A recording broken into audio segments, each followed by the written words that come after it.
guys, how's it going? It's Al. Week 8 on Draftkings is here, and I've got an NFL DFS cage match with my guy, Pat Mayo, the PME from the Mayo Media Network. We are going to draft two teams against one another. We're playing for charity today. Two different charities on the stream. We'll get to them right after the bump. If you play head-to-head games on DraftKings, you know that there can be overlap. But the way that we do this is we're going to kind of draft schoolyard style. I've got first pick in this one because Pat, the guest, always chooses if they want first and 1 or second and 2. Then he's going to pick two players. Then we're going to go 1-1-1 the rest of the way. We cannot pick players if the other player picks them. So a lot of intrigue, a lot of sniping possibilities, a whole lot of game theory involved. So let's go. He's a legend. Hey, Pat, how's it going, man?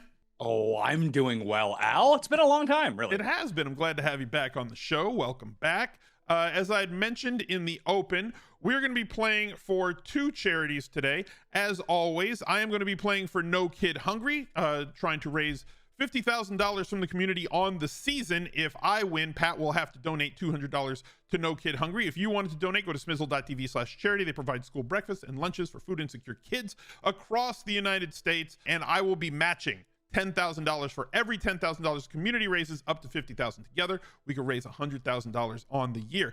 Pat, you're going to be playing for Rain. You want to tell our audience about Rain?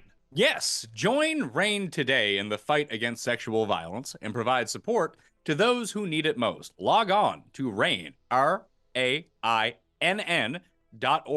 to find out how you can join the fight and volunteer in your community. So something that I'm relatively passionate about, that I think that I've donated to in the past, that I would like to, see at least another $200 go that way. If you wanted to donate to either one of these charities, click show more in the description. There will be a link to those down there. Make sure that if you wanted to join the Smiz Gang Listener League, it is out there for week 8, $10, 3 max, $50,000, absolutely rake free. The best tournament that exists on DraftKings today. You can't find it in the lobby. Yes, it's the best listener league that exists out there. Really? Best listeners league that exists, yeah, the best tournament on DraftKings, right Very there. much doubt that. People should just go to the Pat Mayo Experience, play in the Pat Mayo Experience DraftKings Listeners League. $15 to play, 3 max, no rake. The actual best tournament on DraftKings. This is fake news. Go to smizzle.tv/links. You can find the link to the Listener League as well as everything else that I do. Pat, why don't you tell everybody where they can find all of your work this football season and beyond? And beyond. Yeah, we got the Buzz Lightyear of content over here. At the PME on the Twitter machine. Mayo Media Network for all of the video up on the YouTubes. And, of course, the Pat Mayo Experience audio podcast. If you like bad picks, bad humor, and people yelling at each other, my show's for you. Sounds fantastic. All right, I'm going to pick here. You've got second and 2. It's a tough week, Pat. First of all, chat says both listener leagues are just fine. The best. The best. Many people are saying they're both the best. It's a tough week. It's really a weird week, too. So a lot of routes that you can go. I'm not going to say that one is right or one is wrong. There's some value out there, but I want to grab somebody at 1 that's gonna open up a little bit more for me. I think that there's different routes that I can go at wide receiver. I'm gonna see which direction you go. I'm gonna start with a running back, and I don't think I need to pick one of the high dollar ones. I want to pick a little bit of value. So I'm gonna go with Raheem Mostert, who is taking over the job in Miami. They get to play against Detroit this week, who, as we spoke about last week, is very friendly. They're super cordial to opposing teams. And so if they're going to be that forgiving and that friendly and that cordial and welcome Raheem Mostert onto the red carpet, the painted area. Well, actually, it's the blue carpet there. In the end zone, I'm going to hope that Raheem Mostert has himself a touchdown this week. More involved in the passing game than he has been in years past. And running against so many light boxes, 5,900 is way too cheap. So give me Raheem. Start this off at 5,900. And I'll kick it to you for your 2. That was my 1, so that's tough. Okay, so I see what you're doing here. I see what you're doing. See, the cage match is not about picking the optimal lineup. It's about inflicting as much pain on my opponent as I possibly can in the short time that I have you. Let's see here. I'm trying to track the injury report now. Which way do I want to go with this? I guess value running back is the play at the moment, if that's what we're doing here. Unless you really want that goof side of the stack, which I doubt you do. No one wants that, right? Nobody likes that. No one likes that at all. No, that's terrible. I am going to take Man, those points per dollar looking pretty good here on some of these like top end guys. There's no real cheapy running back No, outside not of yet. Mostert. There's not. So like this is the tough part about doing these cage matches on a Wednesday, is that the injuries have not shown up. There's a couple potential plays that if they show up on the injury list, like players miss practice on Wednesday, but like Thursday and Friday are the more viable ones, right? Like that's where we get to know who's going to play on the weekend. So those don't open up on Wednesday for us. So like there's going to be value that opens up over the course of the week, but right now it's a little tougher. Yeah, now it is a little bit tougher. This is completely true. Okay, I am going to take Tyreek Hill. He's good. I've heard of him. I've heard of him too. Very fast. And I will take, let's see if I can make this fit properly, Amon-Ra St. Brown. ARSB. So you've going with a secondary stack here. Just going with that game. Amon-Ra is popping as one of the better values on the slate. Left last game with concussion protocols, but like then Monday they're like, well, he didn't have a concussion. So like, how much do you think that, I mean, I guess we can't really quantify it, but like there's definitely been an effect, a ripple effect from the Tua incidents earlier this season. And how much more do you think teams are being forced by league mandate or whatever to be more cautious about if a player shows any signs of a concussion, they're not coming back that day, because we do not want another Tua debacle like we saw and then got a second one like 4 days later on a short week. 100%. That's why unders on quarterback rushing stats are kind of like the sneaky thing this year, because unless it's like a run only quarterback, like someone like Lamar or Justin Fields, who have these designed runs, and like Josh Allen. But when you see your like, we saw it with Kenny Pickett in that game against the Buccaneers. Like he did hit his over last week for the first time since coming into the league, but I think they're telling them not to take off and run as much in case this happens, because they know they can't put them back in the game. Like their hands are tied on it. Right. Like and rightfully so. Like they have to, that was just a media poop storm. Like they cannot do that again, right? Like they cannot fall into that sort of a situation.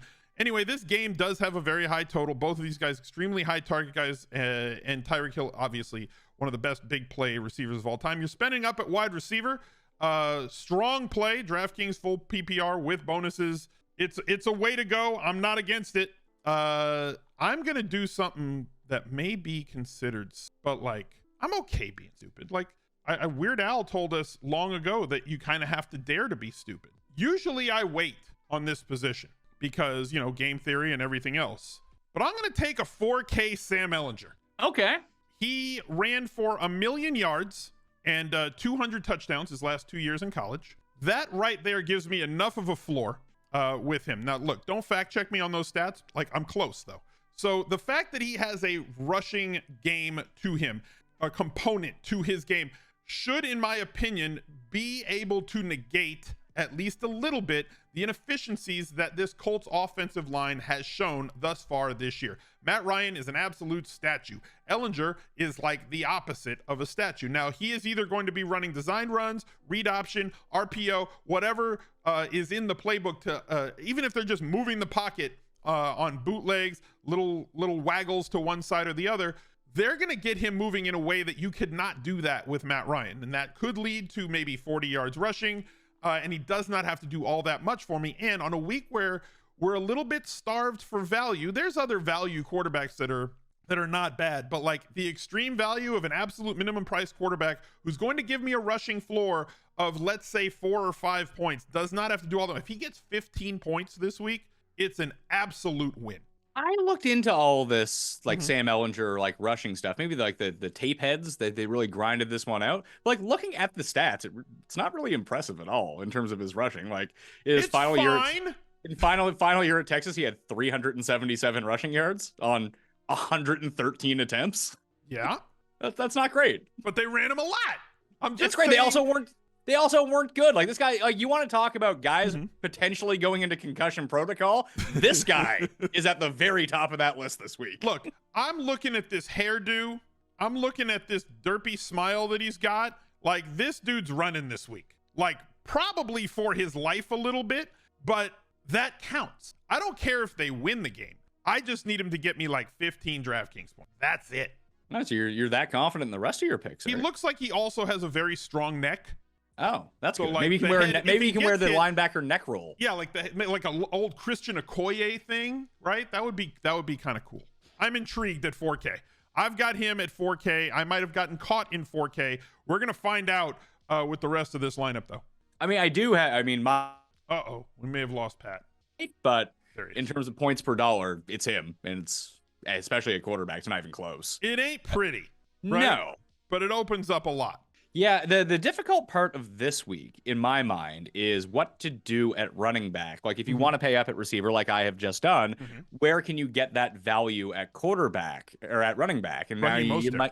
Raheem Mostert's one of them. I'm actually going to go with this pick. People might not like this, but They don't have to like it. yeah, you don't have to like it, I suppose. You have to but like it. I am going to take Michael Carter at $5,900. I think like that getting James Robinson is, that's great and everything. Carter is going to be the one who still catches passes out of this backfield. Down Vera Tucker, Zach Wilson's going to have to dump it off. Don't know about Corey Davis as of yet. And look, I know Christian McCaffrey had 2 days of preparation, but Christian McCaffrey is on another level than James Robinson. I'm actually shocked they didn't just say, hey, Rams, can we have Cam Akers for free and see how that goes? Because, I mean, these are still both guys coming off Achilles injuries. Robinson looked good for like the first 3 weeks, and he's looked kind of terrible since. So I just don't know how he's going to get his touches. Ty Johnson's going to get his touches. But in this week in particular, against the Patriots run defense, which isn't great by any means, their pass defense slaughtered on the ground. Yeah. So if you're going to see, let's say, I haven't projected for a 65% snap share of running backs. Could be lower, could be higher. But if it's higher in this game, put in like 3-4 catches, get your 12 to 15 carries on the ground. As long as you get the goal line work and don't lose that to James Robinson, I think that he could be as good of a value. Listen, I think that Mostert's way safer. Although Mike McDaniel's never scared to be like, oh, we have an easy touchdown opportunity. Let's get Chase Edmonds in the game. See what he can do for nothing. And then it just absolutely blows up. But I like Michael Carter. Look, I like Carter. His game profiles very well for DraftKings. He hasn't been very efficient on the ground, but like New England's been, it's the movable force versus the resistible object, right? So like we have the defense for New England that just got boat raced by the Bears rushing game, and then you insert Michael Carter, who hasn't been efficient, but like he's going to get an awful lot of volume. So I think he's fine, especially at sub 6K, with how good he is in the passing game. Hopefully they actually throw some passes this week. I know your next pick, by the way. Do you? Yeah, I do. I don't know if you do or not. I do. You might. I'm gonna take another. Look. You've loaded up somewhere. I think that you've got to get a solid running back, and I'm not gonna let you do it. I'm gonna take Alvin Kamara. Oh, okay. Interesting. Okay, not who you thought I was gonna take. But no, I thought you were gonna go and a wide receiver one here. I thought you were going value receiver is where I thought you were going. I could have, but I think there's enough. I've got a list of like 3, 4, 5 guys at receiver. Going value quarterback kind of opened this up a little bit for me. Getting to somebody like Kamara, who even if both Michael Thomas and Jarvis Landry come back, is still going to get his share in the passing game. I also don't believe that when you have this much volume that Alvin Kamara has, that you're going to persist at scoring 0 touchdowns for the entire rest of the season.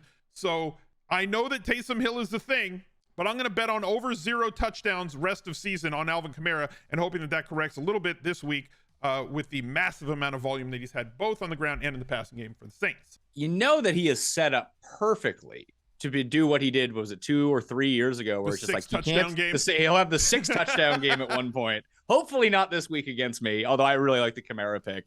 I think that was where I wanted to go value-wise if I could fit it in. So that's why I had to take it off the board. I'm like, okay, he's going to want that mid-range value. There's still others.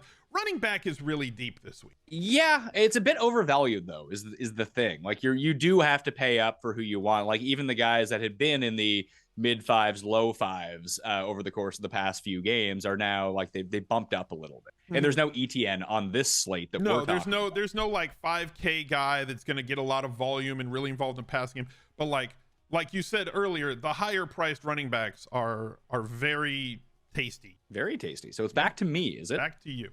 All right, probably just lock in some easy points here. I want to go cheaper with this. I really do.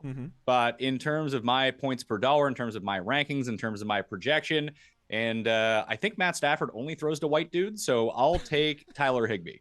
Going with Tyler Higbee at tight end. He's been super strong so far this year. Now, The question for me is there's one piece that is potentially coming back this week in Van Jefferson, and wondering if that's going to eat in. Like, has Higbee's volume so far this year? Now, 2 targets in week 6 against Carolina, that kind of sucked. But like coming off a bye week and like multiple games of 10 plus targets, was that because of the absence of Van Jefferson, or is Higbee just that much of a first read right now? I think with their depleted offensive line, he is if Cooper Kupp's now, he's probably the second read, because the first read is always Cooper Kupp every single time. I feel like Van Jefferson's return just kicks Barbara Stanwyck back to the bench, so we're good with that. I'm so sick of him. Skoranek needs to like change his number. I'm not okay with him wearing 18. First of all, the 8 looks too much like a 0, right? And he has the same exact body type and build as Cooper Kupp. And Cooper Kupp used to wear number 18. So every time he throws it that direction, it looks like he's like, all right, another Cooper Kupp. Oh, it's stupid Skoranek. Like, he's got to be 81 or something. Don't make this difficult, Ben. Don't do this to us. You can't. It's not fair. No, I don't your like tight end spot. Yes. I've got to take, at some point, I have to take a wide receiver. No, you don't. I mean, they're going to make me. So it's like in the rules, I have to do it. I'm going to go with DJ Moore. That's who I thought you were going to pick last time. I like to live dangerously, going with this Carolina offense. Atlanta's another very forgiving defense. They've allowed a ton of trips to the red zone. They get eaten up in the passing game constantly. They've suffered injuries to the defensive backfield. They traded Christian McCaffrey, which was the right move. And then look, while I want DJ Moore to go to a fancier, more awesome offense, volume over everything. So if they're going to throw him 10 plus targets a game the rest of the way, his salary has not corrected quite nearly enough on DraftKings at 5,300. If he's going to get 10 plus targets the rest of the way, he is a $6,000 to $7,000 dollar wide receiver based on DraftKings scoring, regardless of how efficient or inefficient his quarterbacks are going to be. Those catches pile up, those yards pile up, and sometimes he's going to find his way in the end zone like he did last week with a spectacular back of the end zone catch, dotting the I's with both of his feet. I like it very much. I just don't trust this offense. Like if it was me, I'd go. If it was me and I was big, I mean, I played Foreman last week and got lucky in that regard, just because he was the stone min. And now it's just like up $1,300. Like no one is really appealing in this game. Like Algier maybe, but that's like a 5-headed backfield. So you really have to bank on him getting the touchdown, which no one is very comfortable with in that spot. I think I made a mistake at tight end now that I'm really looking at it and looking through the prices. Didn't do a ton of research coming on here. It's more of a first look for me. That's trying fine. to fill out these lineups. Made a mistake at the tight end spot, but that's okay. We are going to go. Let me just see how this works out when I plug these two into my lineup here. Go for it. Plug him in and then plug this jabroni in. And I think we're looking pretty good all of a sudden. Not good, but you know what I mean. Okay. And if we can do that. Talk us through the process. I'm just trying to figure out what I want to do as a secondary stack, what I want to do as a regular stack. I know it's only a head-to-head, but I don't care about overloading games in these situations. If I have a good read on a game, that is where I want to go. So I'll save some money at defense right now and try to kick you in the nuts a little bit. I'll take the Commanders' defense at $2,600. That's a good defense this week. I Now, agree. Again, this is a challenge pick because I have Ellinger. Now, look, Ellinger can get sacked a bunch of times and still get to value. And the Commanders' defense at 2,600 can also pay off, as we've seen before, right? So like Cooper Kupp against San Francisco did a whole bunch of things, and the San Francisco defense also sacked Matthew Stafford and got turnovers a bunch of times. Same with Carolina, right? The game against Carolina, we've seen that happen. It's not out of the realm of possibility for these guys to have offensive pieces that go off while the defense also gets enough points to make it worthwhile. Higbee, the Commanders D, I filled my quarterback. We're off the rails this week in terms of usually the strategy in a cage match is fill your running backs, your wide receivers, leave your tight end flex QB defense until late because those are one-off positions and it lets your opponent not have to pick somebody else.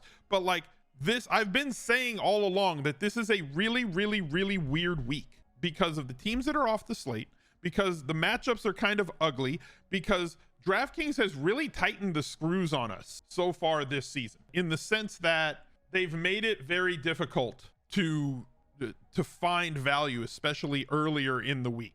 I think that there's more than enough value at wide receiver, and I kind of feel like it's a running back week, and I don't usually roster this guy when it comes to playing on DraftKings and head-to-head games or cash games, but the big dog has been eating this year. And the last 4 weeks, we've seen 16 targets. The 4 targets a week that I've been begging for. Pat, I swear to God, I have a mole in the building in Tennessee that has been whispering in this coaching staff's ear, can we just get Derrick Henry 1 target a quarter? That's all that they want. Just throw 1 screen pass to him a quarter. This isn't all that difficult. And then maybe he can do a whole bunch of big things. And they're giving him 25 carries a week and 1 target a quarter. And like, my mole in the building is doing work for my community.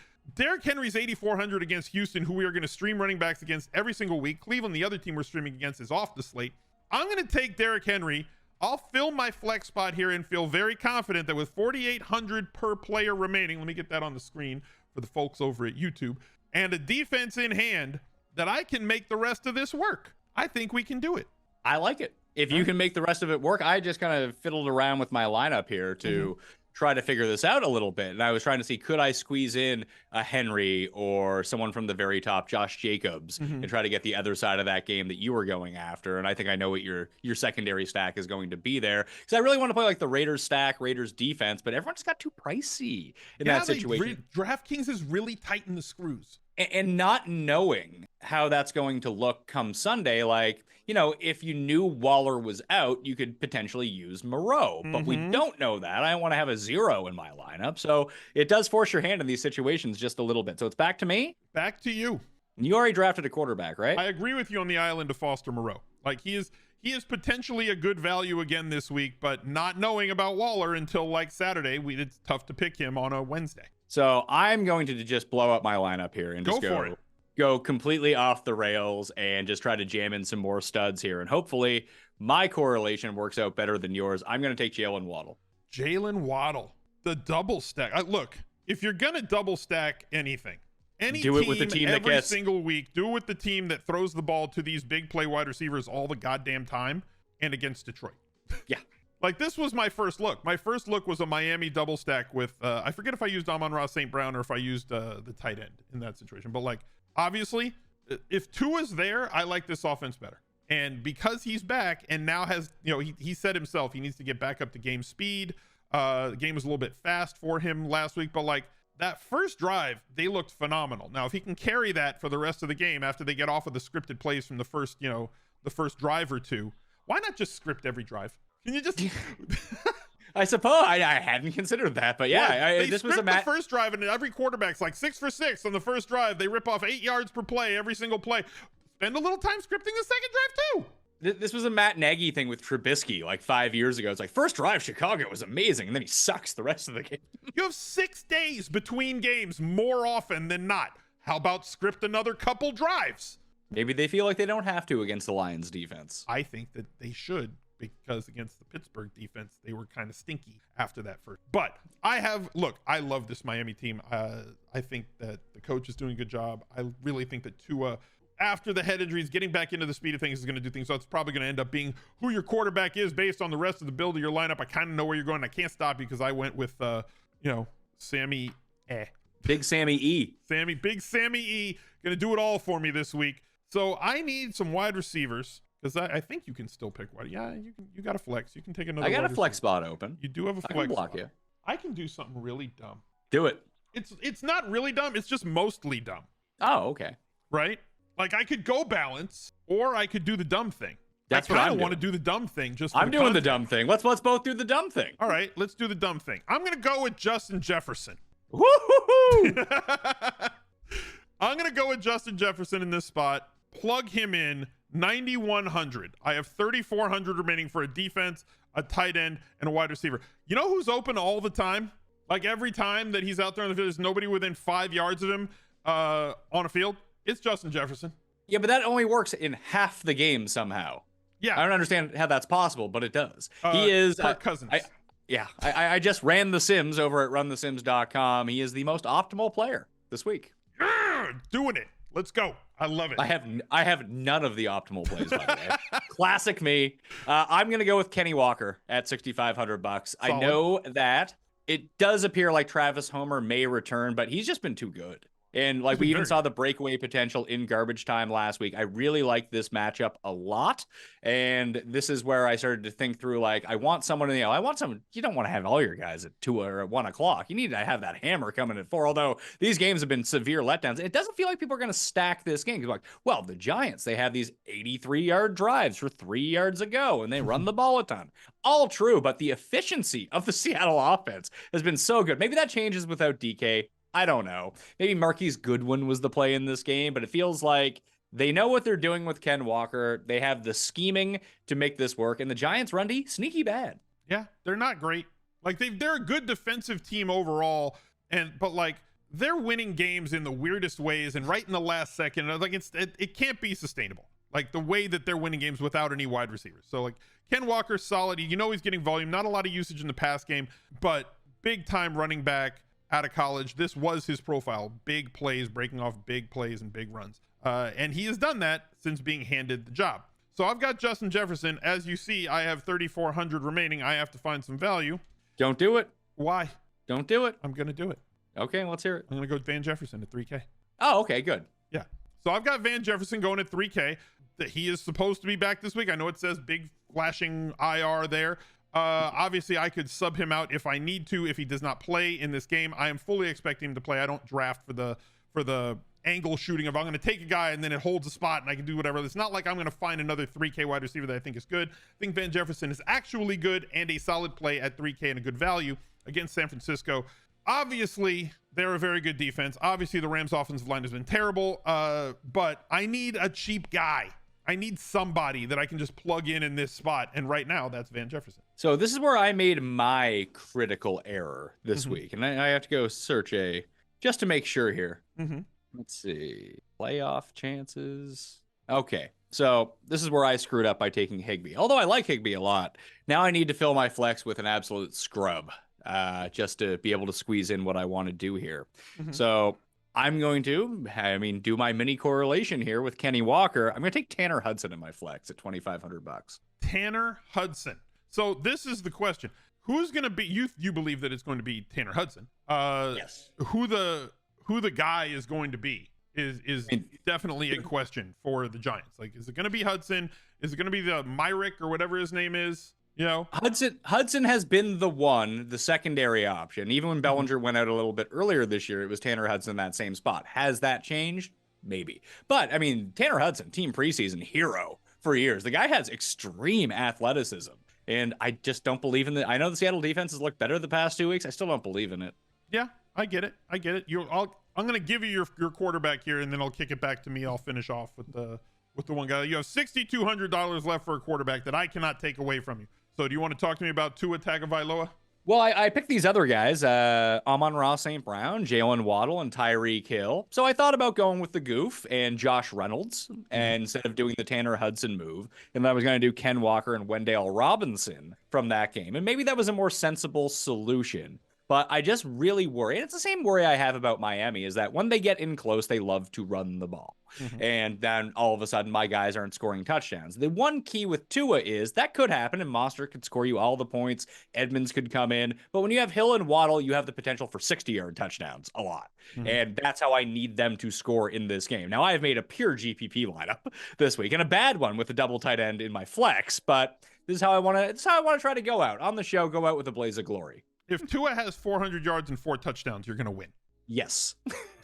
I feel very confident in saying that. I have very little money remaining. Okay. That was I went with the Jefferson boys at wide receiver that allowed me to get access to another super stud player. I end up going stars and scrubs a lot when it comes to the cage matches this season. So it makes for better content for one thing. Yeah.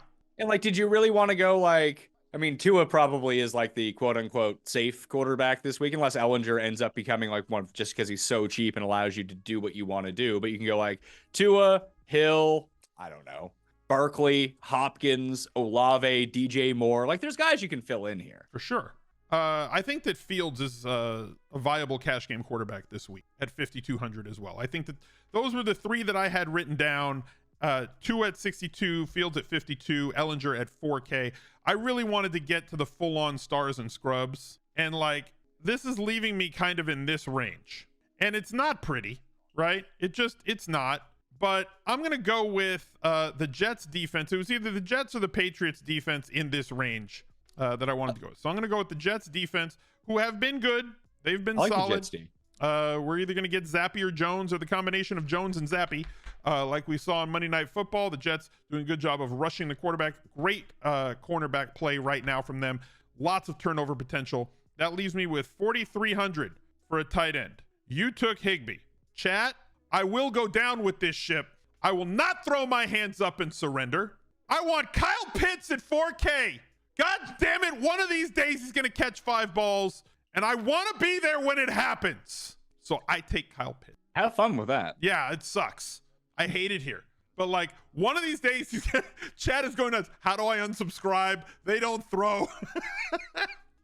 I feel like I can afford to have Kyle Pitts, and I want to do the airplane all the way around my house when he scores a touchdown this week against that horrible Carolina defense. So I don't care anymore. It's not about being optimal. Like, I could have taken Irv Smith. I could have taken Schultz. I could have gone cheaper and gambled on the island of Foster Moreau. I'm going with Kyle Pitts, and I don't even care. I'm going to be carried by Kamara and Jefferson and Henry, and anything Pitts gives me is frosting on the cake. So my lineup is Ellinger, Mostert, Kamara, Moore, Jefferson, Pitts, the big dog Henry, and the Jets defense. Pat's lineup: Tua, Carter, Walker, Hill, Amon-Ra, St. Brown, the Sun God, Waddle, Higbee, Hudson, and the Commanders D. Pat, any last words? You should really appropriate my nickname of Colonel Mostert for Raheem Mostert. He's the Colonel? Well, he's Colonel Mostert from Clue. Yeah, I mean, I'm partial to Brother Raheem. I mean, Sideshow Raheem works out better. Sideshow Raheem? I mean, maybe. It's possible. Anyway, guys, thank you guys for joining. Pat, thank you for being on the show today. Drop a like, subscribe to the channel, ring the notifications bell, and look out for another video right there. He's a legend.